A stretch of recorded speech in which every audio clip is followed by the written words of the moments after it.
The following is a class on Srimad Bhagavatam, Canto 1, Chapter 15, text number 25 and 26, given by His Divine Grace, A.C. Bhaktivedanta, Swami Prabhupada, recorded on December 4th, 1973 in Los Angeles.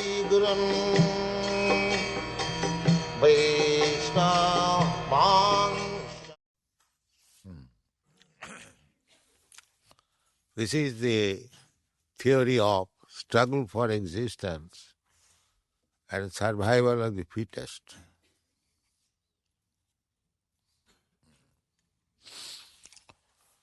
The law of nature is like that the stronger overpowers the weaker. The stronger overpowers the weaker. In another place it is stated, Ahastani Sahasthanam Apadani Chatispadam Nunam Mahatang Tatra Jiva Jivasya Jivanam. The living entity, they live by eating another living entity. What is that? Ahastani Sahasthanam. Sahasthanam means those who are endowed with hands. That means man form, human form. They have got hands. So those who have no hands, just like the animals, they have got legs. They have no hands. So, ahastani, those who have no hands, they are food for the animal with hands. Mind that, animal. Those animal with hands, they're animal. Those are eating another animal. They're not human being. Although they have got the form of human being, they're not considered human being. Human being means when he's civilized, cultured, and then he's human. If he's not civilized, if he's not cultured, simply having two hands, he's animal. So that culture begins, civilized, in the Aryan families.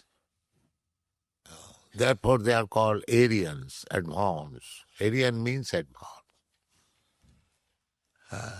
People want to group themselves in the Aryan family. Just like Hitler, he declared himself only, the Germans are only Aryans, and Jews are not Aryans, like that. You can manufacture. But real Aryan means one who is advanced in spiritual consciousness. He is Aryan. Not a class of men.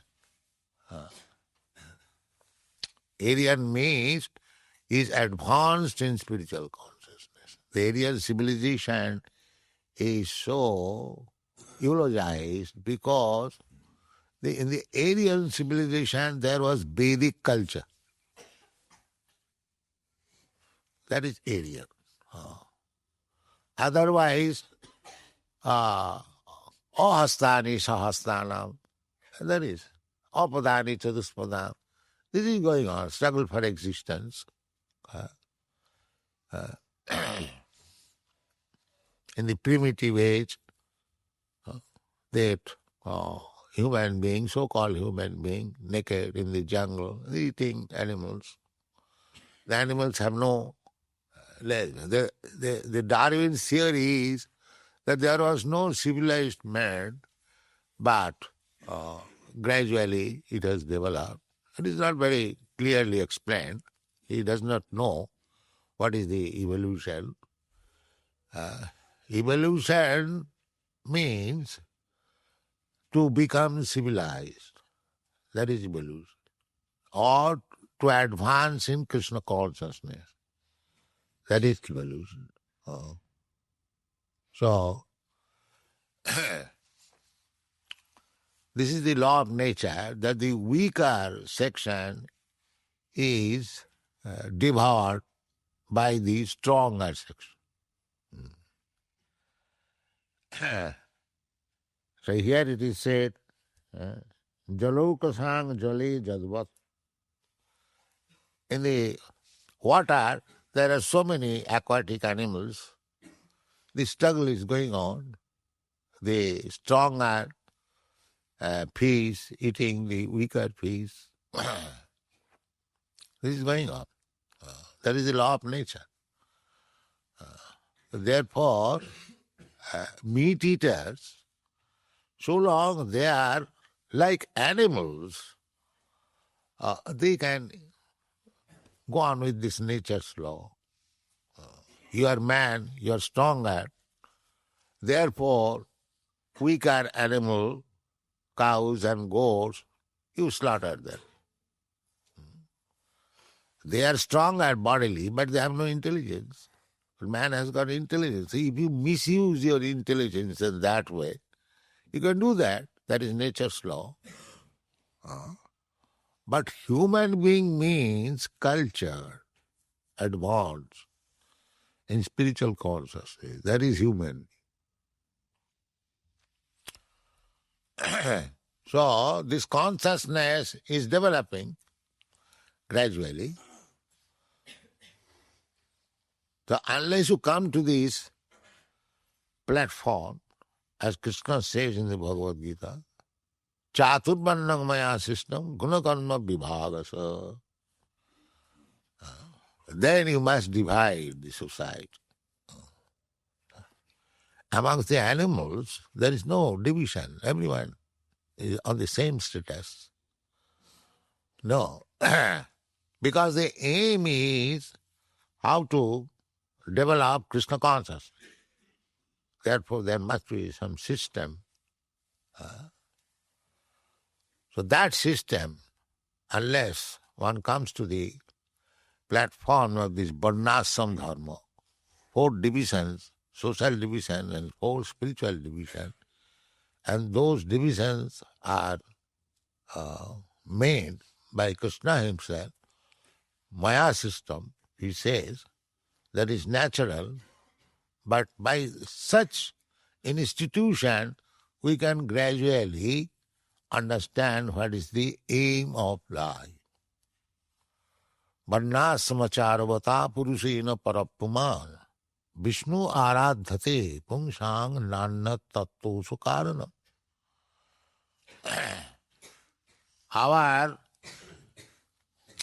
What is the aim of life? The aim of life is that we are now detached from God.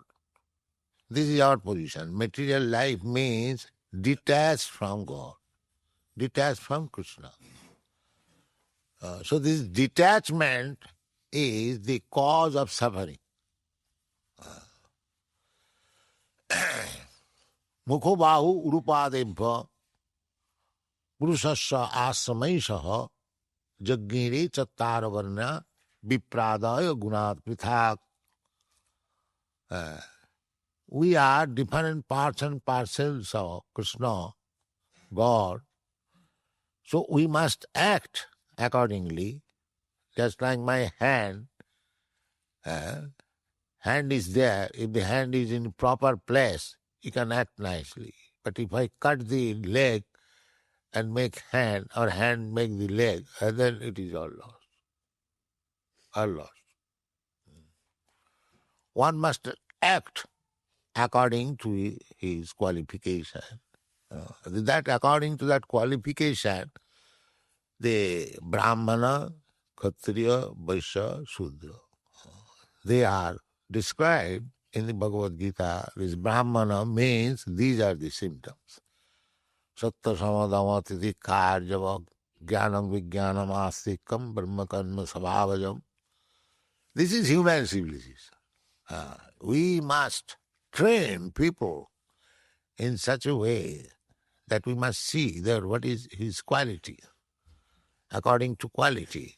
Just like a physician gives medicine according to the symptom of the disease, then it is cured. Not that any medicine. In the drug house, there are so many medicines. You cannot say any medicine will do. No. It is the physician who will pick up the real medicine and he'll administer to the patient, then he'll be cured.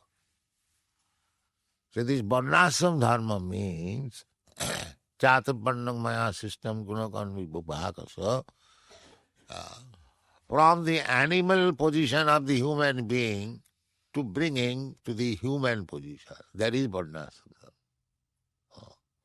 That's the school, college, to become graduate means to become distinguished from the fools and rascals.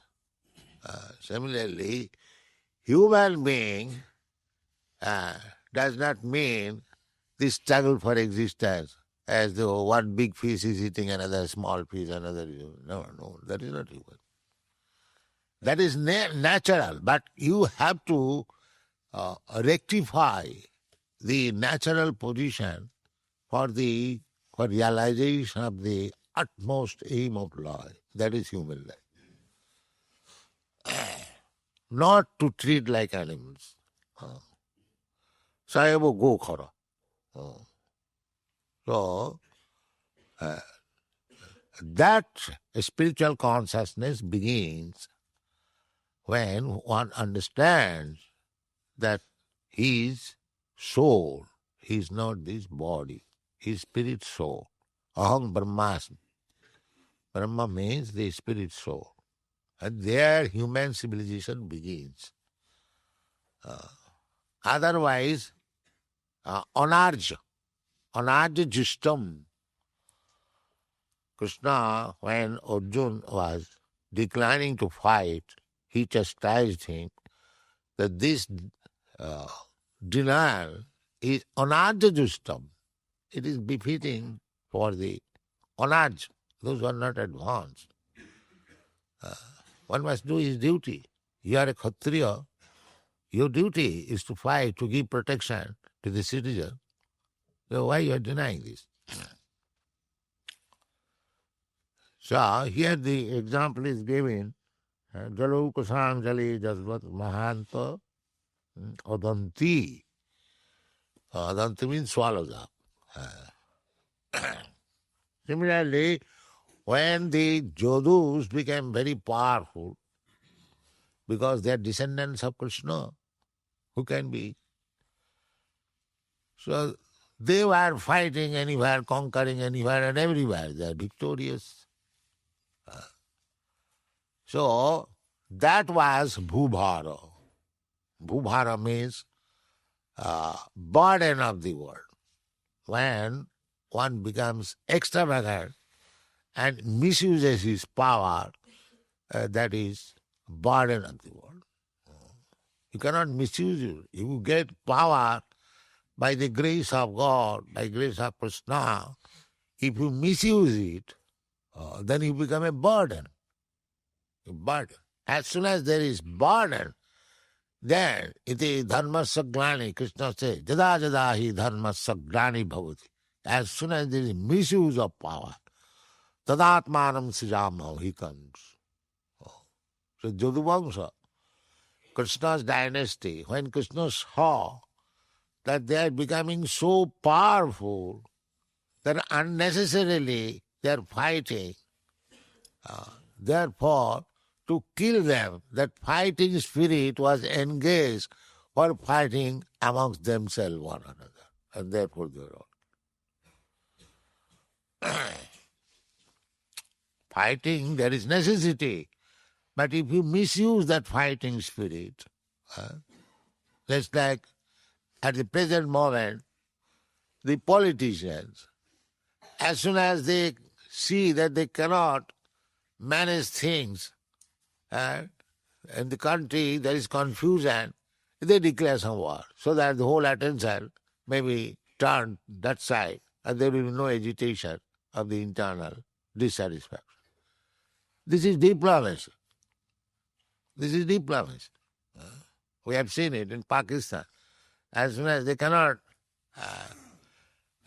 rule over, they cannot, but that slogan, the Hindus are enemy, the Kashmir has taken, but attention is diverted, they declare war, and again become defeated. So, this kind of war is not required. This kind of war is not required. But war is there already, struggle for existence. Just like here, when Krishna saw that the Yogi dynasty is becoming, on the strength of Krishna, they are becoming so powerful that they are unnecessarily fighting. So Krishna wanted that his family may not be degraded further. So he wanted to kill them. And who can kill them? No outsider can kill them. They are Krishna's descendants. That is not possible. Therefore, Jodun Joduvi Ranannam Bhuvaram Samya. They fighting amongst themselves, they reduce the burden of the war. So it is, Krishna is exhibiting how things are going on. As soon as there will be burdensome, there will be some war, pestilence, famine, and finish. And finish. You don't require to reduce population by contraceptive method. By nature's way, the whole cell it will be reduced. Bhubhara, sanjar. By nature's way. Why should you commit sinful activities? You don't beget children unnecessarily and don't kill them. That is religion. That is civilization. Why should you unnecessarily produce children like cats and dogs? Their Shastra says that don't become father, don't become mother. If you cannot save your sons from death, this is the responsibility. This is father's, mother's responsibility. Namo chairja samopita vittam pita na sasyad janani na sasyad. One should not try to become father. One should not try to become mother if the parents cannot save the child from imminent death. That is the responsibility. And who is that father? Who is that mother? This is Vedic civilization. My Guru Maharaj used to say that I am a sannyasi, I am not married, neither I am meant for marrying, but if I can produce Krishna conscious children, I can marry 100 times. That is the responsibility. Don't produce cats and dogs. Produce Krishna devotees, then you marry. That is, don't marry. This is Vedic India. Marriage is not meant for sense gratification. Marriage is meant for producing nice children, Krishna devotees. So that is our aim. Our aim is not to produce cats and dogs. There are so many cats and dogs. The world is not happy. Now there is need of producing nice children, sober, gentle, devotee of Krishna, cool brain, good character. These things are required. So, they were not unwanted children, these Yodus. This is a Maxoli. They came, they are all demigods. They descended just to fulfill the Krishna's mission. Krishna's mission, Krishna came down. So, all the confidential servants of Krishna, they also appeared to help him in different. So when Krishna wanted to go, he wanted to go with the descendants also who came to help him. So this is make sure that the Jadus fought amongst themselves. The real purpose is Krishna wanted to take them away. Otherwise, superficially, when one becomes unnecessarily powerful, disturbs the world situation, is a burden. Is a burden. That kind of burden is vanquished by Krishna's desire, will. There must be some catastrophe like war, pestilence, famine, and everything will be finished.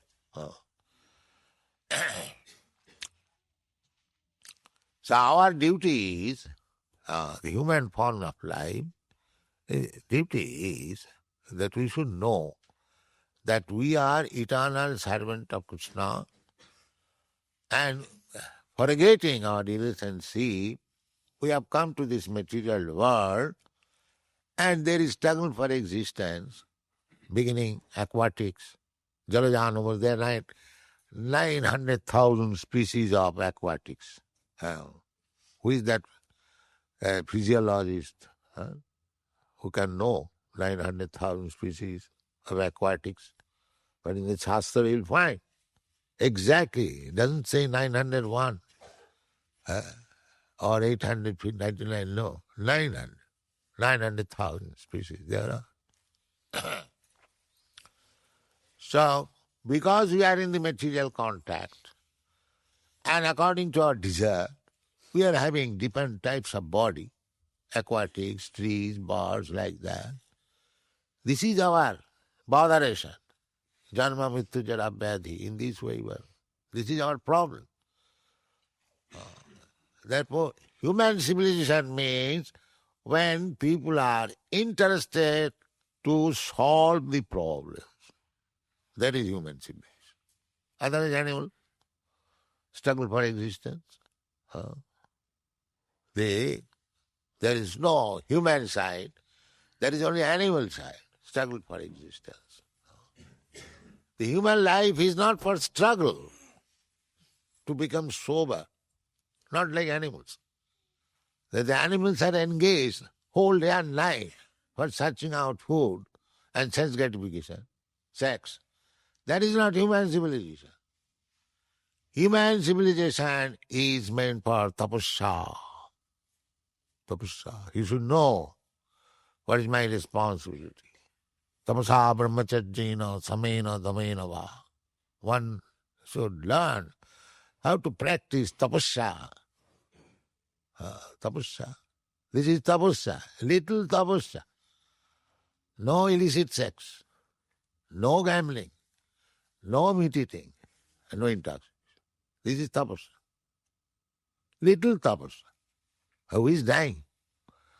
Without meat eating, we have got so many students, there are so many Vaishnavas, they do not eat meat. Are they dying? This is only bad habit. But if you practice little, in the beginning, it may be little troublesome. It is not troublesome. I am thinking just like one gentleman came. We cannot give up meat eating. I want, but I cannot. The practice. Abhyasa yoga yuktina chetasana. Anything you practice, habit is the second nature. So in association of the devotee, if you try to practice this tapasya, brahmacharya, not to have sex life without any purpose, that is called brahmacharya. Brahmachari does not mean celibacy. Brahmachari means who does not use sex life for any other purpose than begetting nice children. That is brahmachari. So this is, everything should be systematic, otherwise there will be chaos. There will be chaos, nobody will be happy, and that is described in the Bhagavad Gita. Narakayava kalpate, the whole world will be hell. And that has become now. The whole world has now become hell. So, the Krishna consciousness movement is very important movement. It is overhauling the whole human, social, political, religious. So those who are engaged in Krishna consciousness movement, they should be very, very responsible, sober, try to understand the situation and take the shelter of Krishna, and everything will come very successful.